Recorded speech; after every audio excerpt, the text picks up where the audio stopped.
Olá pessoal, meu nome é Beatriz Amaral e esse é o podcast Sunset.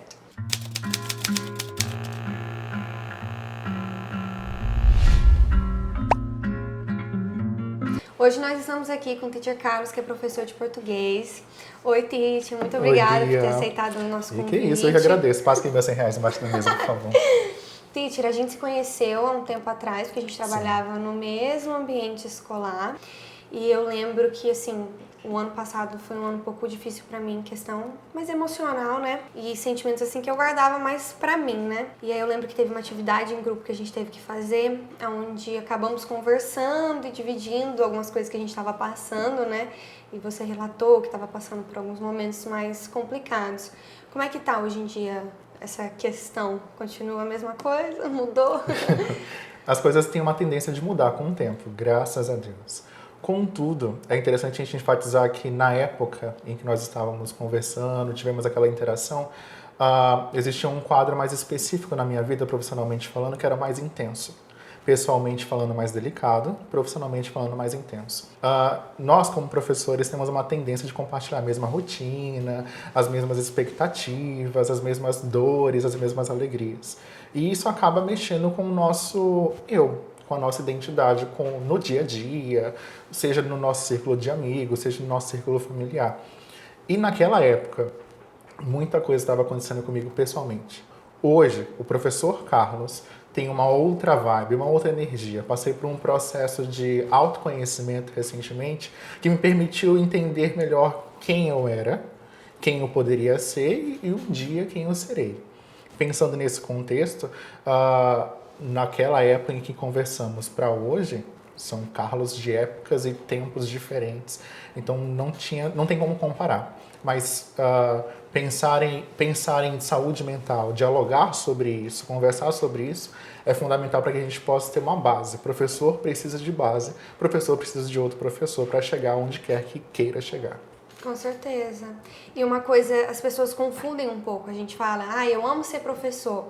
Mas uma coisa é você amar e outra coisa é você saber lidar com o dia a dia, né? Porque o nosso dia a dia é muito intenso. Exatamente. A gente precisa também pensar que existem setores da educação no dia de hoje. Existe o setor privado, existe o setor público. E independente desses setores, nós temos contextos diferentes que vão receber o professor de uma forma distinta. No setor privado, nós temos uma conduta, temos uma meta a cumprir, temos uma missão a seguir, temos valores que precisamos adotar. Já no setor público, nós temos aí políticas públicas que devem ser seguidas, projetos pedagógicos que precisam ser aplicados. Não que na escola particular não tenha, mas a gente tem aí intensidades totalmente diferentes. E, assim, conversando com pessoas de setores diferentes, a gente vê esse peso que fica, né? Fica. A gente tem aí uma realidade muito distinta do que é um professor de uma escola privada para o que é um professor de uma escola pública. Numa escola pública, infelizmente, nós ainda temos aí a escassez de vários aspectos que constituem a atuação do professor em sala de aula. Seja ela estrutural, seja ela pedagógica, seja ela de suporte. Mas na escola privada, por ter uma condição financeira diferenciada, por ter uma aplicação diferenciada, nós temos aí professores com melhores materiais, com melhor logística em relação à estrutura da escola, com melhor logística em relação ao uso de aparelhos. Temos professores em escola pública que, para poder usar um projetor, precisa antecipar o planejamento com 2, 3, 4 semanas. Carlos, mas você está falando de uma escola distante? Não, estou falando daqui de Porto Velho mesmo, estou falando daqui da nossa região. Infelizmente, isso é comum na escola pública. Na escola privada, a gente não tem isso. Então, são pequenos detalhes que acabam modificando, de certa forma, o desempenho do professor em sala de aula. Depende muito do professor. É óbvio que existe o desempenho do professor, existe o amar, como você falou, a profissão. E é legal a gente distinguir que amar o que se faz é diferente de precisar sobreviver. Sim. Existem algumas instituições, inclusive alguns pais, que acabam acreditando que o professor ama tanto que faz que ele vai ficar subordinado a qualquer diretriz que for imposta. Não é bem assim que as coisas funcionam. Exatamente. A gente ama sim o que faz, mas existem coisas que precisam ser delimitadas. E a gente ama o que faz, mas precisando sobreviver. A gente precisa pagar nossa conta, a gente precisa ter nossa renda e precisamos equilibrar isso pensando no contexto do que somos formados e do que precisamos fazer em sala de aula, independente do setor público ou privado. Você sente assim que em algum momento você parou de amar, assim, mesmo que temporariamente, mas que você parou de amar o que você estava fazendo? Porque eu senti assim uma época da minha vida que era tanta coisa, que era tanto desafio, que eu fui perdendo um pouquinho o gosto do que eu estava fazendo, sabe? É com base nos desafios que a gente vai construindo uma conduta, né? Como que eu posso dizer? A gente vai construindo uma resistência. Vários desafios apareceram para mim como professor. Eu sou professor há relativamente pouco tempo, há 6 anos. Mas já passei pelo ensino fundamental nos fundamentais, ensino fundamental nos iniciais, ensino fundamental nos finais e ensino superior. Trabalhei também nesse pequeno período, nesses 3 segmentos. Pensando nesse contexto, pensando nesses segmentos, eu tive várias pedrinhas no meu caminho, onde eu precisava me entender como professor em alguns momentos, em outros eu precisava entender o local em que eu estava, em outros eu precisava entender o porquê eu estava fazendo aquilo. É óbvio que em alguns desses momentos eu me questionei, eu falei, caraca, velho, será que realmente vale a pena essa pressão toda? Uhum. Será que realmente vale a pena todos esses questionamentos sobre o que eu posso fazer em sala de aula? O Carlos só tem... Quando eu comecei a trabalhar como professor, eu tinha 20 anos. Eu ia fazer 21. Isso no setor privado. No setor público, que eu fiz estágio remunerado e tal, isso pelo governo também na época, eu entrei com 18 anos, 18, 19 anos. Eu comecei muito novo. A minha mãe foi fazer minha matrícula na minha primeira faculdade, porque eu comecei com 17. E aí eu lembro que naquela época eu estava muito perdido, para mim tudo era muito novo. E com o tempo eu fui me identificando aí com base nessas pedrinhas que iam aparecendo. Algumas eu ia pulando, algumas me machucavam, mas eu sempre permaneci nesse caminho. Sala de aula hoje para mim é como se fosse um pequeno santuário. Confesso que em alguns momentos eu sinto uma paz muito grande, eu gosto do ambiente. Por mais que ele seja burocrático em alguns aspectos, por mais que ele seja cansativo física e emocionalmente falando, eu gosto da sala de aula. Eu tenho uma certa ligação mais intensa com esse ambiente, por mais que o processo às vezes não seja tão favorável. Você falou sobre essa questão de começar novo. Eu tinha 17 anos. Meu pai foi assinar o contrato pra mim, porque eu não podia assinar contrato, então meu pai foi comigo, então eu comecei bem novinha. E eu sentia a mesma coisa, eu me sentia muito crua. Menina, a gente sente essas coisas, Com né? certeza, e aí, fazer. dependendo da recepção que a gente vai ter na instituição que vamos trabalhar, principalmente no setor privado, a gente precisa de um suporte maior. Que não tem muitas vezes. Em algumas instituições, infelizmente, não proporcionam. Algumas, não são todas. Já trabalhei algumas aqui em Porto Velho, algumas proporcionam isso, outras deixam a desejar, isso com base na minha perspectiva. Contudo, o suporte que o professor que acabou de sair da graduação precisa, ele é necessário, ele é maior. Primeiro, para se adaptar, pensando no contexto privado, à missão, aos valores, às diretrizes daquela instituição. Pensando no setor público, a como funciona aquele sistema grandioso de vários alunos, turmas lotadas com 40, 45 alunos no setor público. Privado é diferente. Então a gente precisa de um suporte e uma atenção um pouco maior. E aí, nesse contexto, graças a Deus, nas instituições que eu passei, eu tive. Algumas eu fiquei... Opa, pera lá. Mas aí, dia após dia, eu fui construindo essa minha identidade na sala de aula. Mas aí foi um contexto meu. É óbvio, e eu repito, que é necessário que o professor que acabou de sair de uma graduação, que sai apaixonado, que acha que vai fazer tudo, que os alunos todos vão amar ele, que ele vai ser aquele super-herói, todos são anjos, que todos os colegas vão ser super legais.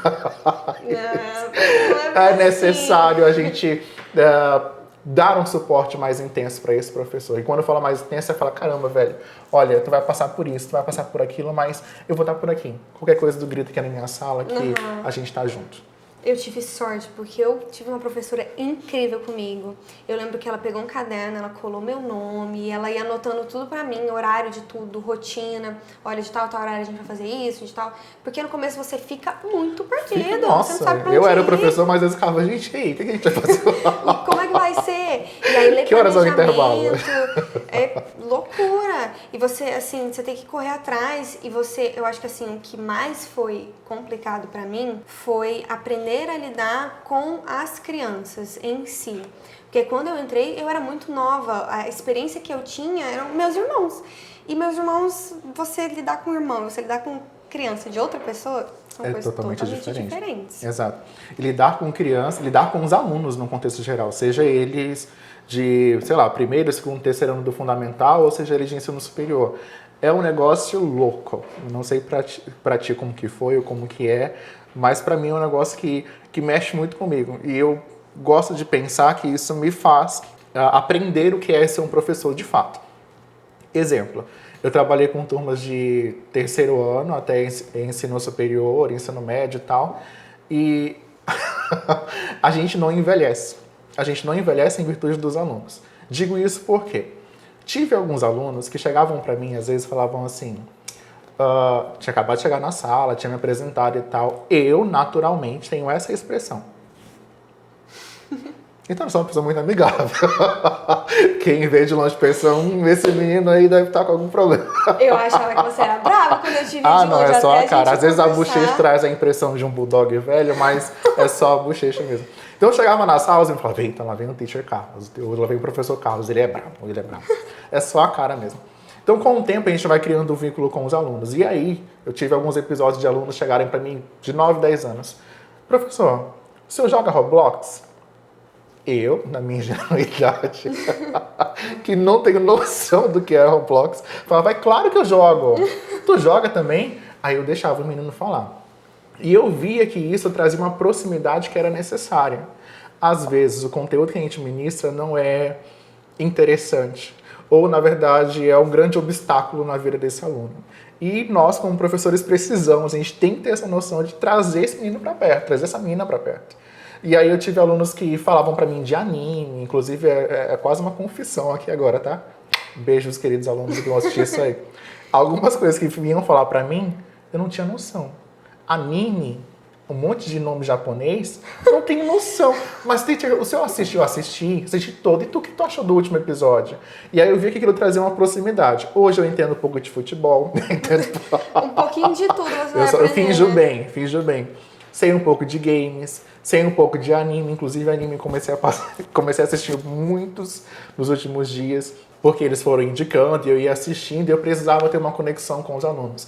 Mais do que o professor ministrar o conteúdo e fazer uma prova no final do bimestre, é interessante ele pensar que a gente está lidando com pessoas. A gente está lidando com identidades, com histórias, e elas precisam ser compreendidas. Cada aluno é um universo e eu preciso entender esse universo antes de chegar jogando qualquer coisa em cima dele, porque afinal de contas tem muitos sentimentos envolvidos, tem muita história envolvida, tem muitas fragilidades que a gente não percebe no dia a dia, mas elas estão ali. E se elas não forem compreendidas ou consideradas no processo de ensino-aprendizagem, a gente perde aquela criança, a gente perde esse aluno.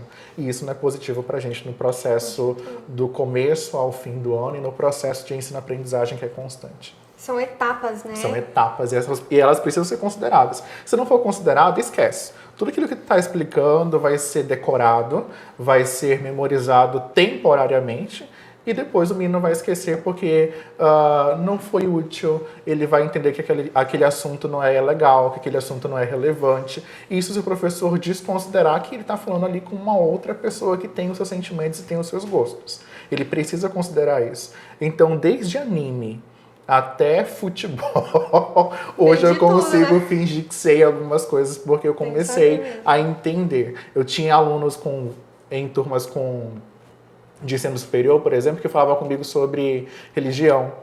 Aí falavam de assunto específico, ou de política, falavam de outro assunto específico. Às vezes eu não sabia.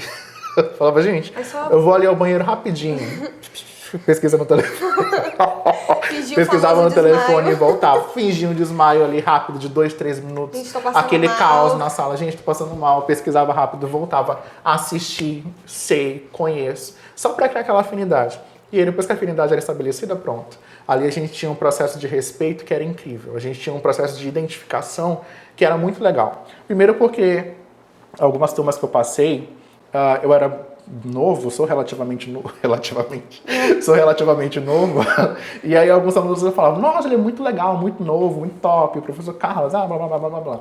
Então tinha um processo de identificação a partir daí. Só que outros não. Mas a minha intenção era sempre englobar todo mundo num pacote só.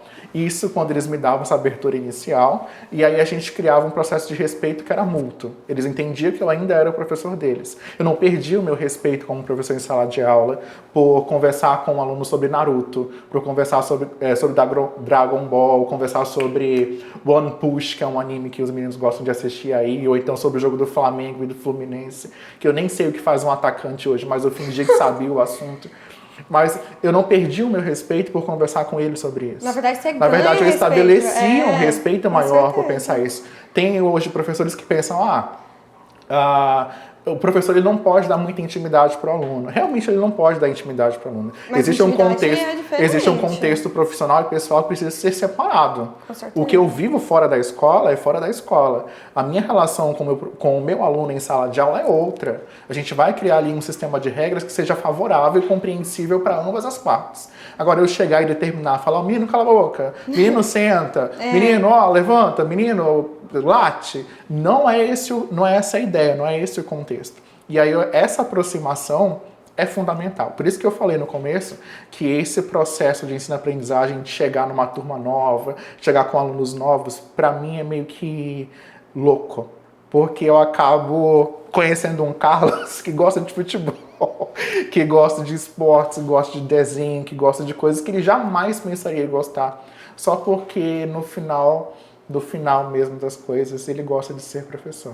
Eu super entendo isso. A gente às vezes olha, a gente acha que o professor ele tem um trabalho coletivo ali, mas na verdade o trabalho do professor ele é individual, porque a gente estuda cada aluno, a gente aprende a lidar com cada aluno, porque nem todo aluno vai ser da mesma maneira. Exato. Né? Esse negócio aí que você falou, eu fiz a mesma coisa. Eu tinha um aluno que ele era considerado difícil, né? E aí no meu primeiro dia na sala dele, ele não me deu muita bola.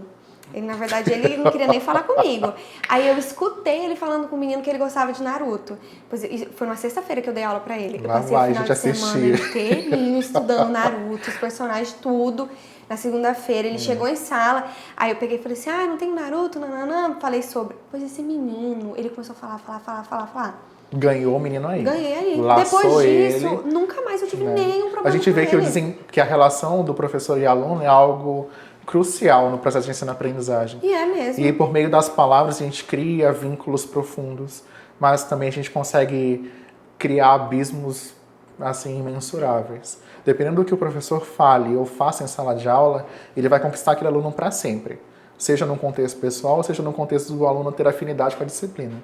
Dependendo da forma que ele também pode falar, ele pode matar aquele aluno. Não literalmente falando, obviamente, mas matar um conjunto de sonhos, de valores e, diminuir aquela criança.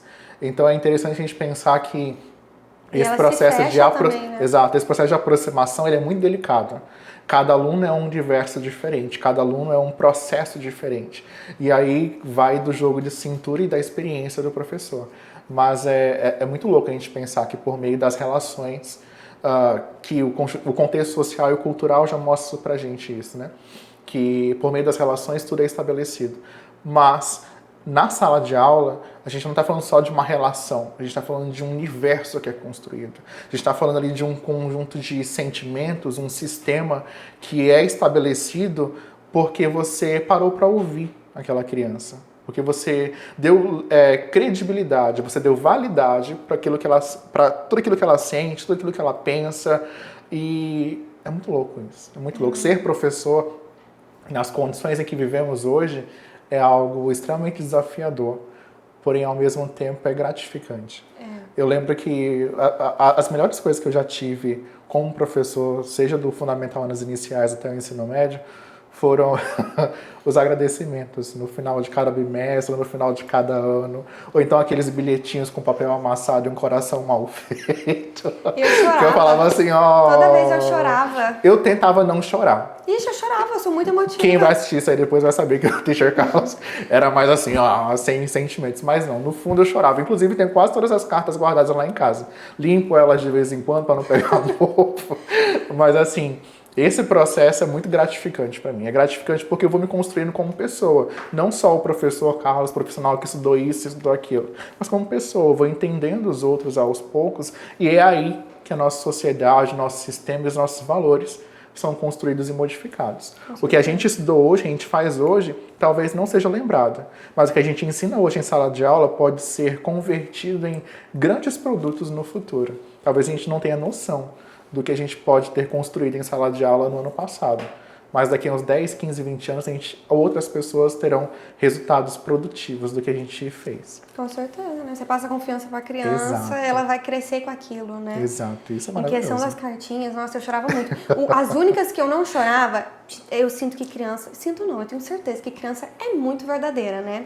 E às vezes eles fazem coisas sem nem entender que eles estão fazendo, né? Teacher, você tá tão gordo hoje. Eu falei, nossa, maravilhoso, hein, querido? Eu ganhava desenho meu, o que acontece? Eu pinto meu cabelo. Só que, obviamente, que você tem que ficar um tempo sem pintar, então cresce a raiz. As minhas alunas me desenhavam e pintavam meu cabelo metade loiro Parecia e o começo Jaguatirica. castanho. E eu ficava, tá na hora de eu tocar meu cabelo, né? Ficava aquele preto assim. Eu tive noção que eu estava acima do peso por causa dos meus alunos. Era praticamente um círculo que eles faziam. 2 bolas, a cabeça e o corpo. Era meio tenso ali pra mim. Eu só falava, ó, que fofo, vai sentar. Aí a lágrima descia e a aula continuava. Era maravilhoso. Você ser professora é isso, É, né? a gente tem ali um choque de realidade muito intenso. A pessoa namora, fala, olha, assunto muito delicado, hein? Vamos deixar pra lá. Deixa, você tá tão gordinho, né? Só tá pegando o corpo. Alguns eram mais delicados, outros faziam uns desenhos assim que eu ficava, Mas realmente, daqui a pouco eu não passo da porta. A vida é cruel. Mas você falou sobre a questão de ser gratificante, e realmente é. Assim, eu vejo quando você vê um aluno evoluir, você vê a criança aprendendo algo que ela já não sabia antes, que estava difícil para ela, é gratificante. Só que é muito relevante também a gente falar o que é difícil. Porque, que nem eu estava te falando mais cedo, eu sentia que o que eu passava era coisa da minha cabeça, que era só eu que estava sentindo aquilo, que eu estava exagerando nos meus sentimentos. E foi quando a gente conversou que eu vi que não era algo só meu, né? Que era algo que outras pessoas também estavam experienciando, que é a dificuldade, às vezes, você não saber como seguir, você não sabe como lidar com certa situação, e aí você fica perdido, né? Tudo é uma questão de suporte, né? De rede de apoio. É. Essa questão de estar perdido envolve muita questão do tempo que o professor tem de sala de aula, do tempo que ele é formado, das experiências que ele já teve, seja no setor público ou privado. Mas o suporte ele é fundamental. Calma, respira. Mas o suporte ele é... Tá bem, querido? Deixa eu dar um tapa nas tuas costas. Não cospa no microfone, caríssimo. Eu vi o preço dele aqui embaixo ainda agora, 450. Meu Deus. Pode continuar. Parcelado, né? Eu fiquei sabendo. Enfim.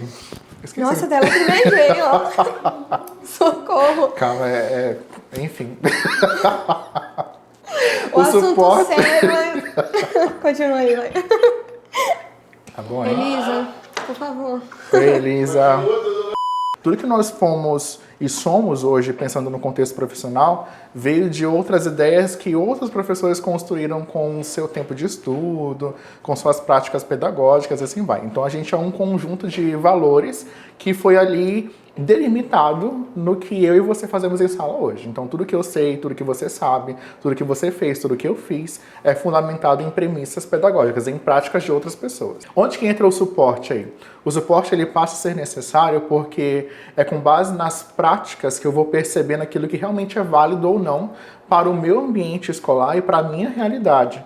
O que eu fazia na turma X não necessariamente significaria que daria certo na turma Y. Então, eu precisava de práticas e pensamentos distintos para poder entender que nem tudo que eu fazia na turma X ou Y poderia ser realmente efetivo. Carlos, e como que você tinha noção e como que você sabia que realmente essas suas práticas não eram efetivas? Porque eu tinha um suporte pedagógico por trás, seja ele os meus outros colegas de trabalho, seja ele outras pessoas mais experientes do que eu, seja ele os meus coordenadores, coordenadoras que eu já tive, falando, Carlos, preciso que você pense nisso, preciso que você faça aquilo. E pensando no contexto de prática pedagógica, a gente também pode levar isso para a questão de saúde mental do professor. O professor ele precisa levar em consideração que ele está ali tendo acesso a uma bagagem emocional de 20, 25 alunos. E nem sempre tudo aquilo que ele faz, seja no contexto público ou privado, vai ser efetivo. E essa questão de criar expectativas com base nas suas práticas pedagógicas é perigosíssimo, é complicadérrimo, porque é com base nas expectativas que as frustrações são concretizadas. É com base nas expectativas que a minha frustração ela toma conta de mim. E aí eu começo a pensar, caraca, o problema sou eu. Caraca, eu não consigo fazer. Caraca, por que o Joãozinho consegue e eu não consigo? Será que o Joãozinho é melhor do que eu? E aí esses pensamentos acabam tomando conta da gente de certa forma, principalmente de quem está começando a carreira pedagógica, está começando a carreira docente. E aí entra a ideia do suporte. Falar, caramba, velho, olha, a gente vai errar, porque a gente está lidando com outras pessoas que são um conjunto de sentimentos que talvez nem elas mesmas entendam. Então a gente está aqui para lidar com isso junto. Você não é só o professor de português ou o professor de inglês. Você é aquele cara que vai ajudar aquele grupo de alunos a se entender, a compreender o conteúdo, a entender que existem determinadas práticas socioemocionais que precisam ser aplicadas em sala, como, por exemplo, respeitar o coleguinha, ajudar o coleguinha quando ele está com dificuldade, porque não são só os valores da língua portuguesa, pensando no meu caso, de ensinar verbo, substantivo, pronome, blá, blá, blá, que eu preciso focar. Mas eu preciso focar que ali eu estou falando com pessoas que serão os meus futuros governantes, serão os futuros empresários, serão os futuros cidadãos que vão constituir a população na minha cidade. E eu preciso ali mostrar que existe uma conduta que precisa ser seguida, seja ela socioemocional, seja ela sociopolítica, seja ela falar, menino, não bate no coleguinha, menino, vamos respeitar as diferenças, ou, caramba, eu sei que você errou, mas é com base no teu erro que a gente vai tentar de novo até a gente aprender o conteúdo, então até a gente melhorar. Vamos junto? É isso que é a grande sacada do processo educacional. É o professor mostrar que ele também erra. O papel de santo professor que tudo sabe, que tudo viu e que nunca errou, ele já não existe mais. Infelizmente, algumas práticas de alguns professores ainda são voltadas para essa conduta. Mas está tudo bem errar, né? Mas mostrar que está tudo bem errar, que a gente vai errar e que é muito normal, é o fundamental, é a grande sacada da educação. Porque é com base nos erros que a gente vai criando aquela disciplina para melhorar e progredir. Ser professor é isso, né? É você nunca estar completo. Exatamente. O professor que acha que já viu de tudo, que sabe de tudo, que conhece tudo, ele está na profissão errada. Porque cada ano, com turmas novas, a gente tem ali perguntas diferentes, a gente tem ali alunos com sentimentos e perspectivas diferentes que te mostram que tu ainda não sabe nada. Exatamente. Por mais que tenha o conteúdo decorado, por mais que tu saiba quais são as possíveis perguntas para as tuas possíveis explicações, tu vai perceber que vai ter alguém que vai te desmontar.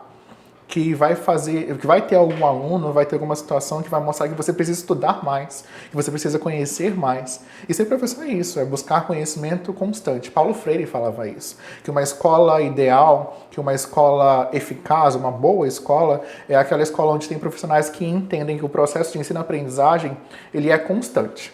Se você está formado, se você acha que você está totalmente acima dos erros e de todos os conhecimentos possíveis, você está na profissão errada. Você precisa buscar o aprimoramento, você precisa buscar esse aperfeiçoamento. Caso contrário, meu querido, tudo aquilo que tu ministra em tese vai por água abaixo. Com certeza. E você acha que a escola, no geral, todas as escolas, elas dão esse suporte para professor, principalmente na questão de como lidar com alunos neurodivergentes? Você acha que delicado, né? Se a gente parar para pesquisar agora que algumas notícias sobre autistas em escolas públicas ou privadas, a gente vai ter aí notícias com quase que a mesma manchete.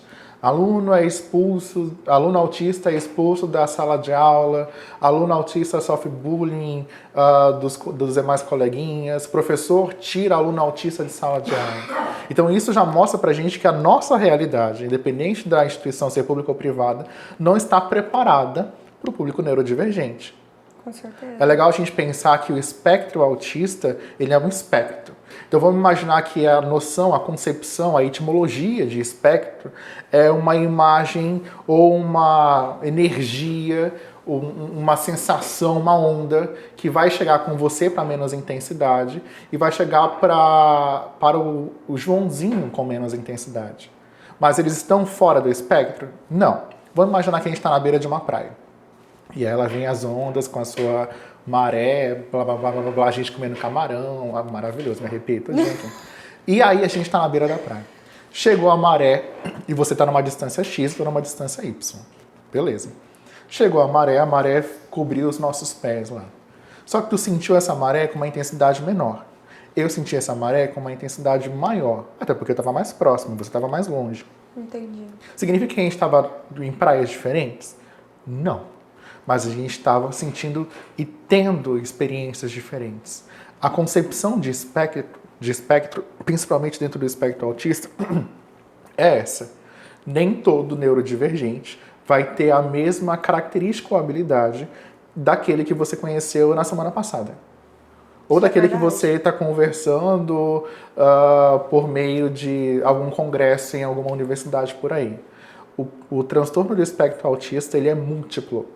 E a sua multiplicidade é o que deveria reforçar que todo professor precisa buscar esse aperfeiçoamento para que o processo de ensino-aprendizagem, independente do conteúdo que ele ministra, independente do componente que ele ministra, seja efetivo.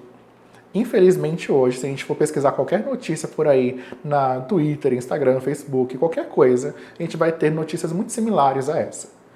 De que o aluno autista sofreu bullying, de que o aluno autista foi tirado da sala pelo professor, de que o aluno autista ele não tem suporte, de que a mãe de um aluno autista foi nas redes sociais para reclamar de uma escola privada porque ela não quis fazer a matrícula do filho porque a escola soube que o menino era autista. A gente tem muito disso aí. E é esse processo que mostra que, caraca, velho, a nossa teoria sociocultural é vamos respeitar a diversidade, vamos valorizar aquilo que é múltiplo, vamos valorizar aquilo que é diferente. Mas na prática, e principalmente na prática do professor, que é a prática mais importante, que é aquela que vai construir novos cidadãos, novos valores sociais, está defasada. O professor hoje ele não sabe lidar com esse processo de ter uma criança autista em sala, porque, primeiro, em alguns casos, dependendo da instituição que ele esteja, ele não tem suporte. Segundo, quando ele tem suporte, às vezes ele não tem tempo para estudar, porque ali a escola, seja ela pública ou privada, está em cima dele 24 horas. Há uma tendência de se pensar que o professor é aquele cara que tem a melhor vida profissional possível porque ele tem 2 férias no ano, ele trabalha só de manhã ou à tarde, ou de manhã e à tarde, e no final de semana está livre. A maior mentira de todas. Porque a gente só trabalha porque a gente só trabalha escolar, na escola, é como se em casa a gente não fizesse nada. Eu saía da escola, eu já ia para casa pensando no planejamento da semana que vem, na atividade do mês que vem, ou então na atividade avaliativa tal, ou então pensando, caramba, velho, meu aluno X fez a pergunta X e eu preciso responder para ele porque eu vi que ele não ficou satisfeito, então eu preciso pesquisar mais porque eu vi que o aluno tal não entendeu a explicação que eu dei. E aí tu fica, velho, muita coisa ainda precisa ser revista. Ah, Carlos, mas o que seria essa muita coisa? Primeiro, pensar que o professor não é mais o centro de tudo. A gente sabe disso. Qualquer curso hoje na área educacional já fala, o professor não é mais o centro da educação. Isso sempre foi enfatizado, principalmente nessas últimas décadas e pensando na nossa formação, que é mais recente. Mas o que a gente vê hoje, dentro das escolas públicas e privadas, do professor que não gosta de dar a mesma explicação do mesmo conteúdo mais de 2, 3 vezes. Que não gosta do aluno que questiona muito, que não gosta do aluno que tem muitas lacunas porque ele não vai acompanhar os demais, é o que mais tem dentro das escolas hoje. E a gente percebe que, teoricamente falando, esse professor sabe o que faz. Na prática, de 2 uma. Ou ele realmente perdeu todo o encanto pela sala de aula, ou ele está tão sufocado que aquilo que ele deveria fazer de forma exemplar começou a ser secundário. E por ser secundário, a gente vai ter aí problemas tão graves futuramente que talvez sejam irreparáveis em alguns contextos. Com certeza. Bobo é quem pensa que a gente só trabalha em horário escolar. Porque vai O professor tem 2 férias no ano. Não. Até parece. Não tem nem que 2 férias. Gente, desculpa. Queria eu ter Queria 2 férias.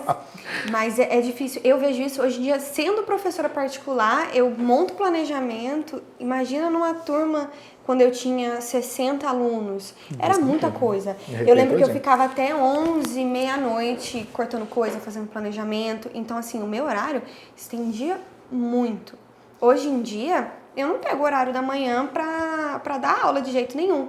Porque é o horário que eu tô fazendo o meu planejamento. Entendeu? Não tem como eu dar aula nesse momento, porque senão que aula que eu vou dar à tarde? Eu preciso ter uma preparação. As aulas precisam ter um objetivo, né? Elas precisam ser construídas com base em um foco.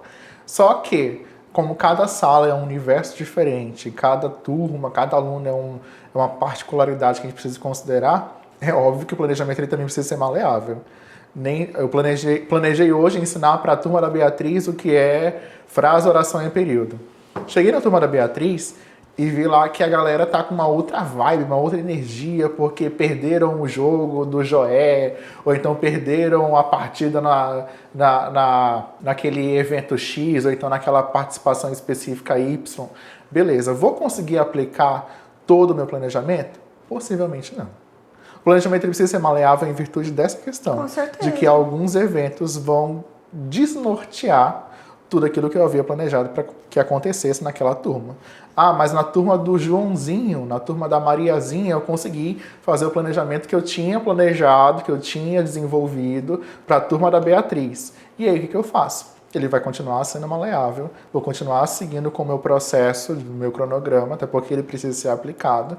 Contudo, eu preciso também sempre considerar que o meu aluno é a minha prioridade. Com certeza. Que se o meu aluno não entendeu o que é frase, oração em período, pensando na língua portuguesa, eu vou ter que pensar ali em outras estratégias. Porque talvez o problema não seja o aluno que está realmente com dificuldade em entender aquela disciplina ou aquele componente. Talvez seja eu, que me acostumei com aquela explicação X, que me acostumei com aquela forma de falar, que me acostumei com os mesmos exemplos das mesmas situações e acho que todo mundo se encaixa no mesmo padrão. Não é bem assim que as coisas funcionam. Todo professor precisa entender que talvez aquele exemplo que ele deu para minha aluna Beatriz não seja o exemplo válido e aceitável ou compreensível para o meu aluno Joãozinho. São universos diferentes, com sentimentos totalmente distintos. Com certeza. Eu vejo na minha rotina, às vezes eu faço um planejamento, eu penso, vou chegar na casa do meu aluno, vou fazer isso, isso e isso, tem tal atividade para fazer, tem tal atividade para fazer, mas já aconteceu várias vezes de chegar lá, o meu aluno está num momento emocional muito complicado, às vezes pai e a mãe viajaram, que já aconteceu, do pai e a mãe viajar, a criança está mais sentida, aí começa a chorar, você tem que parar um pouco, você tem que dar um suporte para a criança. E depois você volta. E não dá tempo de fazer tudo. Não dá. Tá tudo bem.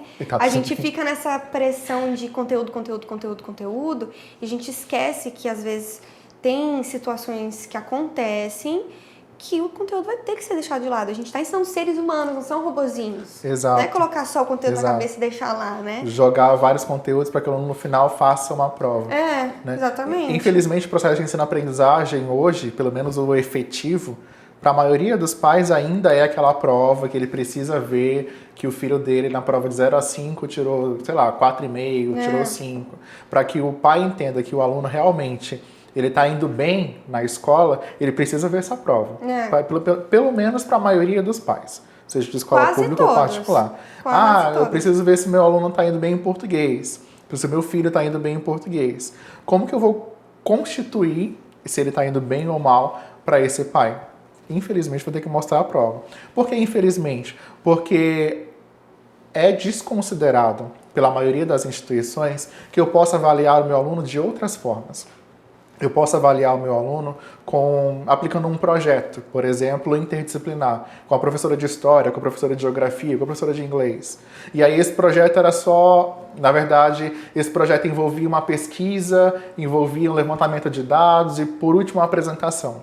Só que aí o pai ficou sabendo que só teve uma apresentação. Ele ia falar, nossa, Meu filho tirou a nota X só por causa dessa apresentação? O que está acontecendo? Será que esse professor não está ensinando direito? Esse professor está com um pouquinho de preguiça, hein? Vamos cobrar um pouquinho mais ele? E aí a gente precisa também mostrar aos poucos, porque isso é um processo, é gradual. Que eu fazer com que o aluno alcance determinadas expectativas propostas pela BNCC, por exemplo, que é a Base Nacional Comum Curricular, pensando em todos os componentes que ela considera, para que ele alcance algumas expectativas, eu não preciso me limitar somente a uma prova. Eu não preciso me limitar somente a um texto de 30 linhas. Eu posso levar em consideração outras estratégias para avaliar aquela criança, avaliar aquele adulto, porque o processo de ensino-aprendizagem ele é amplo. Isso seja no ensino fundamental até o ensino superior. Com certeza. E aí a gente ainda tem uma certa dificuldade, a gente tem uma certa barreira, porque há um estigma de que se o professor não considera a prova como uma grande obra, o grande produto de avaliação daquele aluno, ele é tendenciosamente preguiçoso. Ou ele é tendenciosamente fraco no conteúdo que ele ministra. Isso é muito complicado. O professor é uma profissão considerada, porém, em muitos casos, desrespeitada.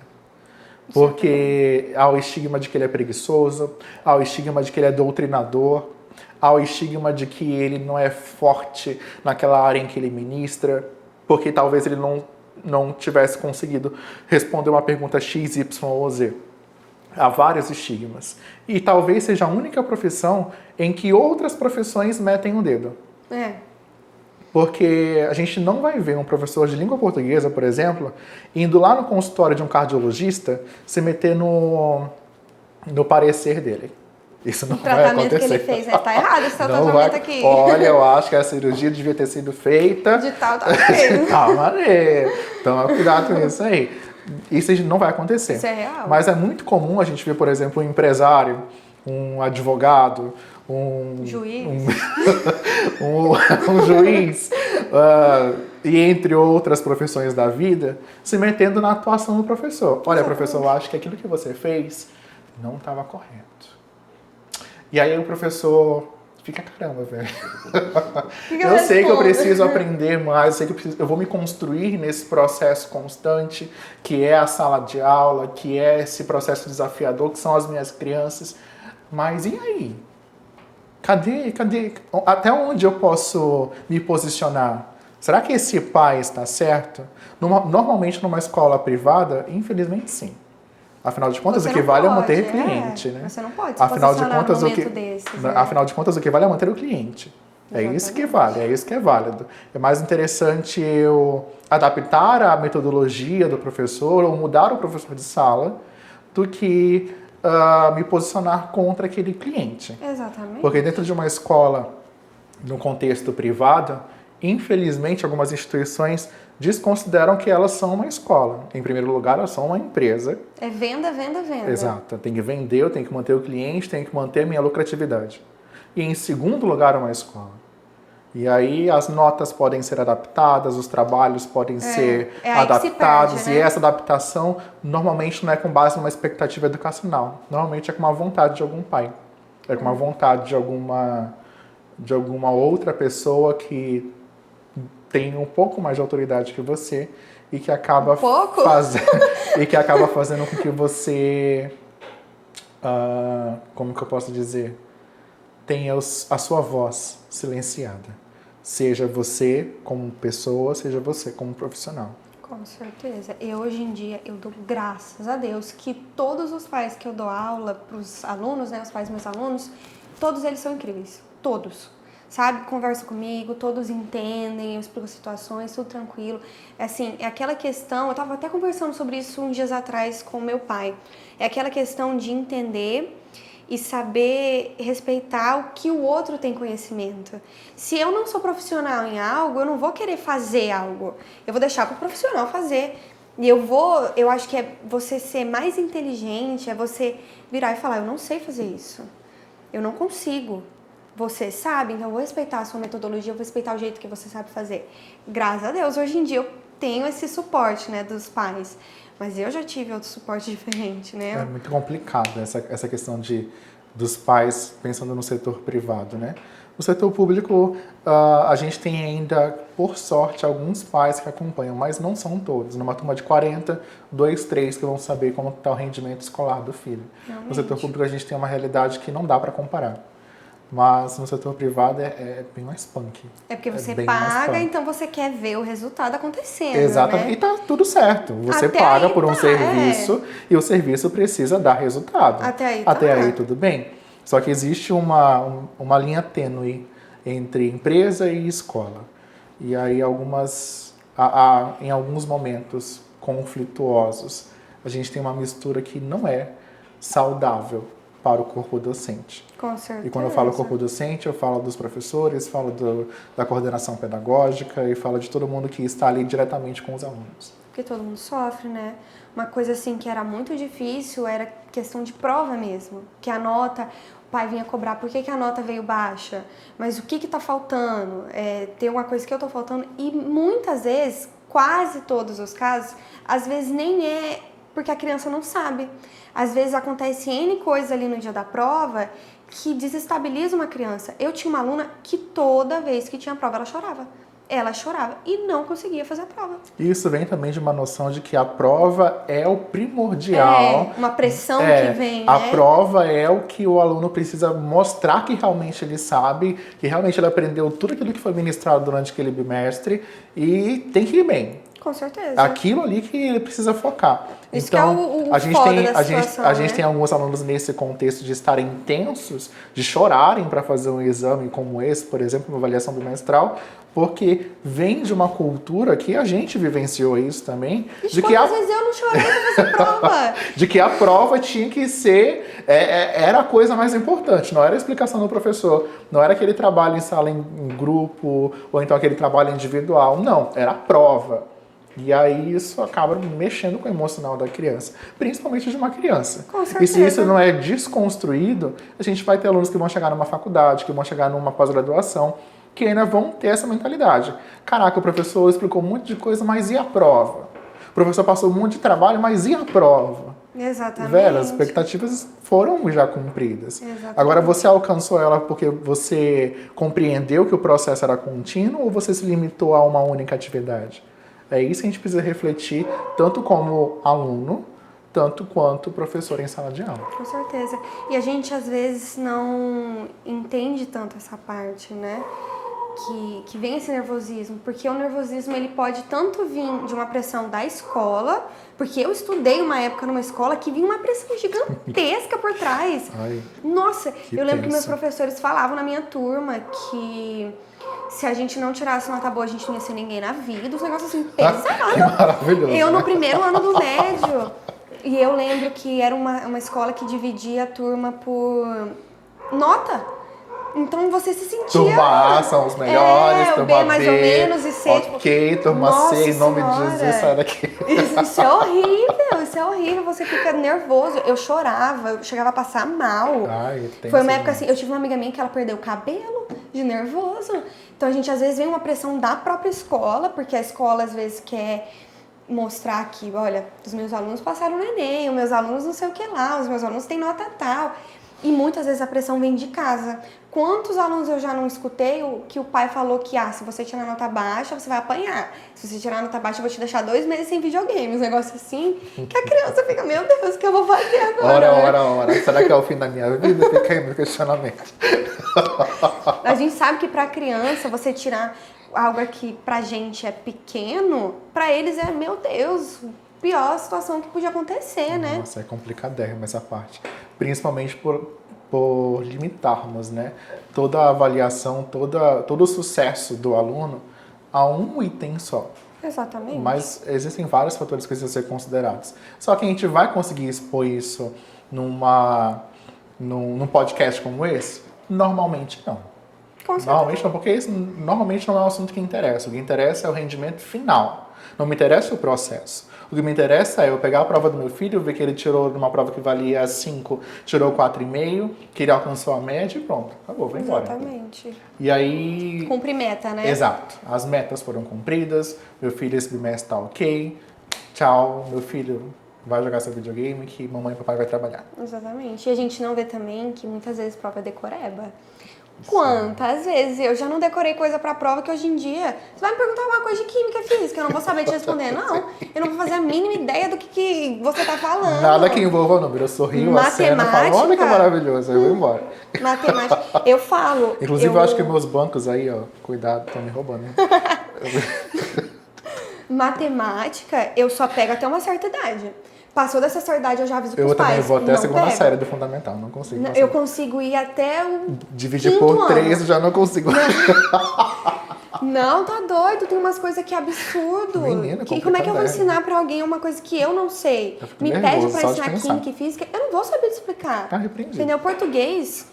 Desculpa, olha, você é bom no português, eu sou boa no inglês. O inglês eu consigo levar. O meu português, ele é bacana. Pro quinto ano. Pra até o quinto ano ele é bacana. A partir do sexto ele já flutuou, no inglês entendeu? também eu consigo pedir uma dose de café. Falar, por favor, me dá um café aí. E é isso. E é só também, né? Mas é exatamente isso. É a gente entender que às vezes o teu filho, ele não tá nem realmente sabendo o conteúdo, ele só decorou pra te agradar. Ou às vezes só pra ele passar de ano, às vezes só pra ele conseguir atingir a meta. Exato. Né? Aí vai daquela questão que a gente comentou no começo, da conexão do professor com o aluno, seja ele do professor estabelecendo conexão pessoal ou de componente curricular com o aluno. Com certeza. Porque essa conexão ela é fundamental. E aí a gente vai perceber que essa decoreba, ela vai começar a se tornar desnecessária quando o professor estabelece a conexão. E quando o aluno também, obviamente, aceita os vínculos que o professor está tentando estabelecer. Então é por meio de algumas práticas, sejam elas projetos pedagógicos, projetos literários, sejam elas atividades interdisciplinares de um professor com disciplinas e componentes afins, que a gente vai fazer com que o aluno perceba que, caramba, realmente o conteúdo que o teacher Carlos explicou, que a teacher Beatriz explicou, ele não era só mais um conteúdo para a prova. Realmente ele tem uma aplicação. E aí a gente consegue ver que o aluno, por meio dessa conexão que foi estabelecida, ele vai conseguir esquecer que a decoreba era apenas uma decoreba e vai começar a aplicar aquilo de forma efetiva. E aí é essa aplicação que vai fazer com que o nosso processo, no final, a gente pare e pense, caraca, valeu a pena. Valeu a pena porque agora eu sei que o meu aluno entende o que é, por exemplo, um artigo de opinião, o que é uma oração subordinada, uma oração coordenada. Porque não é eu falar para ele que é isso, isto e aquilo, e acabou. Mas é eu mostrar para ele que existe uma funcionalidade. Mas como que eu vou mostrar para ele que existe uma funcionalidade se eu não consigo nem saber o que o meu aluno está sentindo naquele dia? O que ele está pensando? Ou o que ele está passando? Com certeza. Aí eu preciso dessa conexão. E essa conexão nos primeiros dias, ela é fundamental. O primeiro mês, né? O primeiro mês, assim, para estipular a rotina, para estipular o que deve ser feito, como deve ser feito, o que o professor precisa fazer, o que o aluno também precisa fazer, porque é um conjunto, é algo mútuo. É no primeiro mês. Com certeza. É assim. Mas ela vai sendo alimentada durante o ano escolar. Tanto é que, por exemplo, no recesso do meio do ano, os alunos voltam, tudo deve ser repetido. Uhum. Toda readaptação. Tudo deve ser readaptado. É verdade. E às vezes é aquilo que tu falou lá no primeiro dia de aula, mas tem que ser falado. As regras precisam ser relembradas. Pelo menos uma vez na semana você tem que relembrar as regras da sala. Tem que ser constituído. E aí o professor vai estabelecer isso como? Depende muito do perfil do professor. Tem professor que é mais... que gosta de fazer um stand-up na sala, que é mais engraçado. Tem professor que é mais sério. Tem professor que é mais tímido. Por incrível que pareça, eu faço parte dos dois extremos. Na sala de aula, eu costumo fazer stand-up. Fora da sala de aula, eu sou um pouco mais tímido. Não é o mesmo professor, não é o mesmo Carlos. É óbvio que eu tenho as minhas afinidades e tal, seja com outros colegas de trabalho, seja em outras situações, mas eu não sou a mesma pessoa. Mas isso é ruim? Não, porque isso vai me mostrando que eu vou me adaptando conforme ao contexto. E é essa a vida do professor. Ele tem que se adaptar ao contexto daquela sala de aula. Né? É um pequeno camaleão. Camaleãozinho, né? É um pequeno camaleão. Eu sinto que algo que dificulta muito o nosso trabalho, às vezes, é a pressão que a criança sofre dentro de casa. Né? Porque quantas vezes eu já não escutei pai e mãe falando pra mim, o meu filho, ele tá em tal ano, já era pra ele estar fazendo tal coisa. E às vezes não entende que cada criança tem o seu tempo. E uma coisa que eu falo pra todos, que agora eu vou entrar num assunto um pouquinho mais complicado. que é a questão da pandemia. A gente precisa entender que a pandemia desestruturou as crianças, não só emocionalmente, como também na parte do intelectual. Para mim, eu tenho 22 anos de idade, assistir uma aula, qualquer coisa que seja, pelo telefone, pelo computador, Tenso, né? dá um certo minuto que a minha mente já está em outro planeta. Eu não consigo prestar atenção tanto tempo. Imagina uma criança. Imagina que você vê o professor repetindo ali pela tela. Você está em casa, porque eu falo para os pais dos meus alunos, como eu vou na casa dos meus alunos, eu falo, não coloca a criança em um ambiente que seja tão confortável para ela. Porque ela vai se distrair. Não quero um ambiente que tenha brinquedo, que tenha distrações. Às vezes eu conversei com uma mãe, pedi para que, com o irmão, às vezes atrapalhava o irmão mais novo, porque na hora que eu ia estudar com o aluno, o irmão mais novo queria brincar. Então, assim, a pessoa está na casa dela, ela se sente mais confortável. Então, você precisa ter um cuidado redobrado, né? Quando você tá lá. E aí você já não tá lá, você tá num computador. Você não tem como controlar 30 crianças que tá nas telinhas pequenininha. Aí pai tem que ficar do lado. Vamos falar, é um saco você tá sendo vigiado. Já é ruim, né? Quando você tá com 30 pais vendo a tua aula, ali na pandemia isso intensificou muito. Eu dei aula que eu ficava tensa. Eu ficava, meu Deus, e se eu falar alguma coisa aqui, algum pai vai me matar? Não sei, né? Eu lembro o meu irmão fazendo aula online, uma professora dando aula lá bonitinho, e ela tava dentro da casa dela. Aí a filha dela fez alguma coisa errada, e ela, acho que ela foi tentar fechar o microfone e não fechou. Aí ela começou a gritar com a filha dela pela câmera. Isso. E os pais tudo do lado, assim, olhando. Maravilhoso. O que teve de carro do ovo passando na minha rua, na época das minhas aulas online. Eu nunca vi tanto carro do ovo. Hoje eu não vejo mais nenhum. Mas na época, e era promoção, tá? Era tipo uma cartela por R$5. Eu acho que aqueles ovos estavam meio duvidosos. Mas foram dois anos extremamente tensos para quem estava dando aula, para quem estava ali naquela linha de frente do processo educacional. É óbvio que outras profissões também padeceram bastante por questões de perder familiares, conhecidos, assim vai. A gente sabe o quão complicado foi aquele processo. Mas não, para nós que estávamos na sala de aula num dia e no outro não estava mais, foi algo muito louco, porque num dia eu estava dando aula, eu falava, gente, então, a gente vai acabar a nossa aula aqui, amanhã a gente conversa, numa sexta-feira. Na segunda a gente já estava em pandemia. E aí foi muito rápido. A gente fez treinamento na sexta-noite, fez treinamento no sábado, teve que conhecer uma ferramenta do dia para a noite, teve que saber mexer com uma outra plataforma de forma muito rápida, de forma instantânea, e era muito conhecimento jogado em cima da gente, para que os alunos depois pudessem assimilar de forma mais prática.